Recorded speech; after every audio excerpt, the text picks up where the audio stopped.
At the very beginning of our news broadcast, we can see that before we have the opening titles, there is a little teaser into what is to come in today's programme.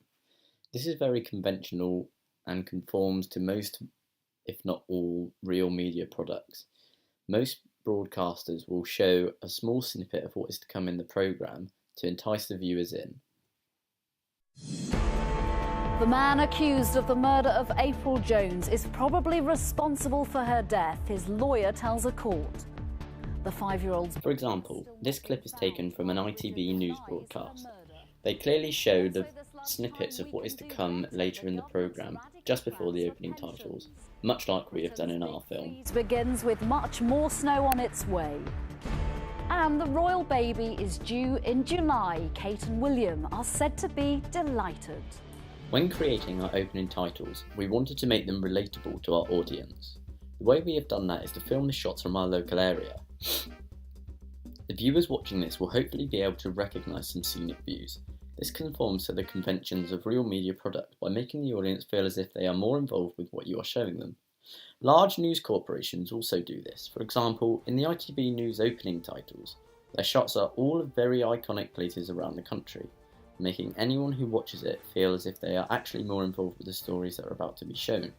So this is, as seen on many news broadcasts, in this shot we can see the presenter and the on-location reporter communicating through the television. It was very hard to find a video of this happening, so unfortunately I am unable to provide one. But when the reporter is not in the studio, they will need a way of communicating with each other, and in most cases it is by means of talking through the TV in the studio. We have recreated this so that it is not a surprise to the viewer when they see something like this happening, because they have seen it many times before on professional media products.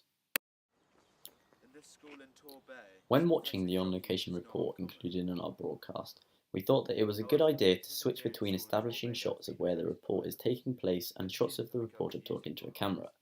By doing this, we are not having one long continuous shot, we are keeping the audience interested in the story at hand. When looking over our footage, we decided that there were a few things that didn't really conform to the conventions of real media products, such as the fact that Luke was wearing a suit in the on-location report. We felt that if Luke had been wearing more casual attire, it would have made the footage seem a lot more relatable, because by wearing the suit, we thought that it gave off the impression that Luke was not really dressed accordingly, and if Luke had worn casual clothes, it would have made it seem as if it was more suited to the task in hand. We included 3 interviews in our report. By having more than one interview, we are conforming to conventions of real media products by not being biased. We are showing more than one point of view. We have 2 students explaining their usage of legal highs and what happened to them and their opinions on the matter. They asked us not to reveal their identities. So, to conform to real media products even more, we changed the focus of the lens to create the blurry effect so as to not reveal the identity of the interviewee. The other interview is with a teacher from a local school. By including the interview with him into our media product, we feel that his insight into a topic of legal highs provides a more reliable piece of information to share with our audience.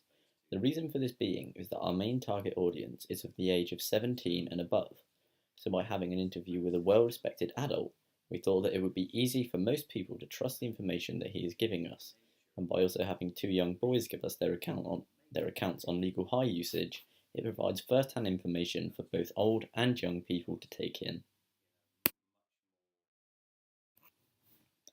Overall, I feel that our media product both conforms to and challenges conventions of real media products. In parts of the product where we challenge the conventions, they are not all doing it in a bad way. For example, as I forgot to mention earlier, I feel that our soundtrack is not as similar to the soundtrack of other news corporations' opening titles as we thought it would first be. But, because we are broadcasting from a small sunny seaside town, we decided to add in some uplifting brass instruments to create a feeling of joy and happiness inside the viewer.